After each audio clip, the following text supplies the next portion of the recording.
Hey everyone, and welcome! Today we're going to tackle one of the biggest, most common frustrations for English learners out there. We're mapping out the path from just understanding the language to actually speaking it with confidence. All right, let's jump right in.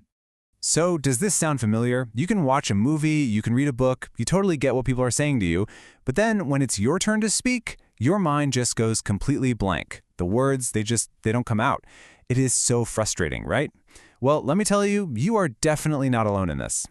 But here's the good news. This is not a problem with how smart you are. It has absolutely nothing to do with intelligence. The real issue here is the method you're using. You see, the bridge between understanding English and speaking English, well, it isn't built by just memorizing more grammar rules. It's built by completely changing how you approach learning in the first place. Okay, so the very first thing we need to talk about is your mindset.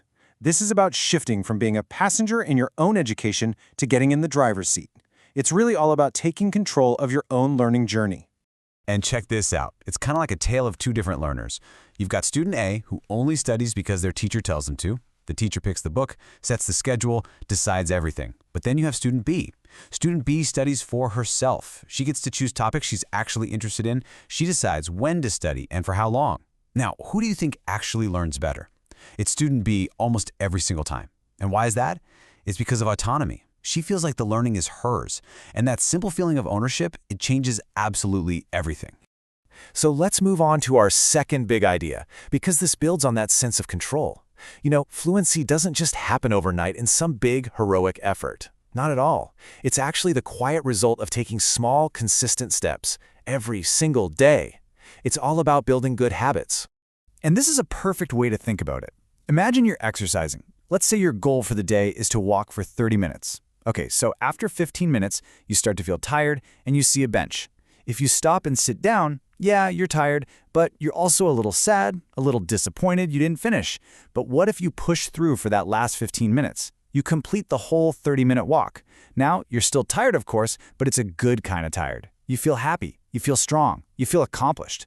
That tired and happy feeling is what we're chasing, because that's what builds momentum.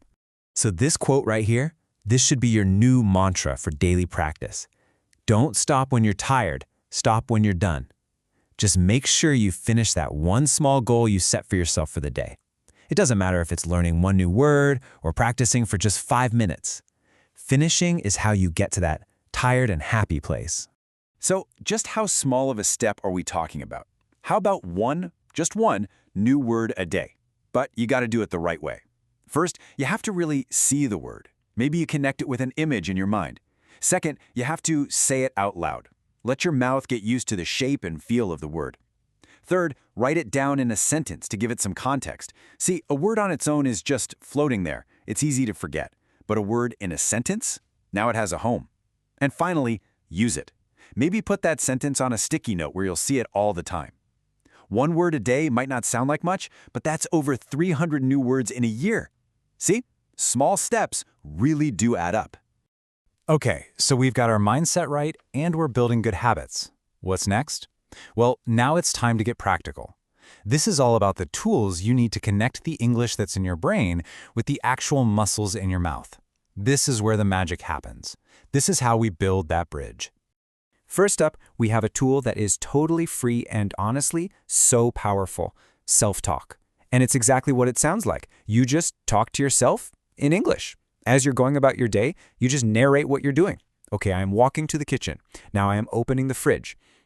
I see some milk. I know, it might feel a little weird at first, but trust me, it's practice with zero pressure, and it gets your brain and mouth working on the same team. And our second tool, this one is an absolute game changer for your pronunciation and flow. It's called shadowing.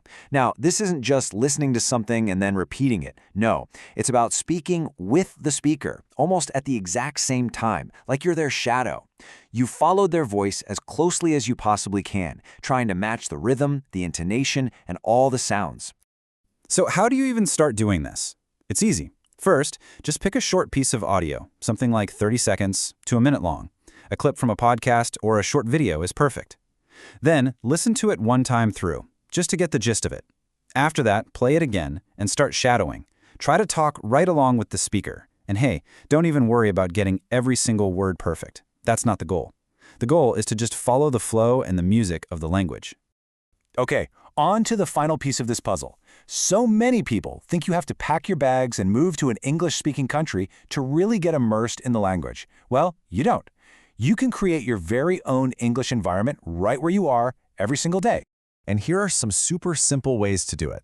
When you're watching short videos online, switch the subtitles to English, not your native language. This forces your brain to connect the sounds you're hearing with the words you're seeing. Or when you're at the grocery store, just start naming things in English in your head. Okay, these are dairy products. This is the fruit and vegetable section. When you're on your way to work, describe what you see. The sky looks pretty bright right now. I am walking on the street. Suddenly, your entire day becomes your classroom, but in a fun, natural way. So if you remember just one thing from all of this, let it be this. Fluency isn't some magical destination, like a finish line you suddenly cross one day. It's a journey. It's a path that you build yourself by taking small, consistent, and meaningful steps, day after day. It's all about taking control, building those habits, and actively practicing in your own world. So, I want to leave you with a question. And I don't mean, what will you do next week? No. Think about right now. What is the one small step that you are going to take today to move yourself forward on your journey?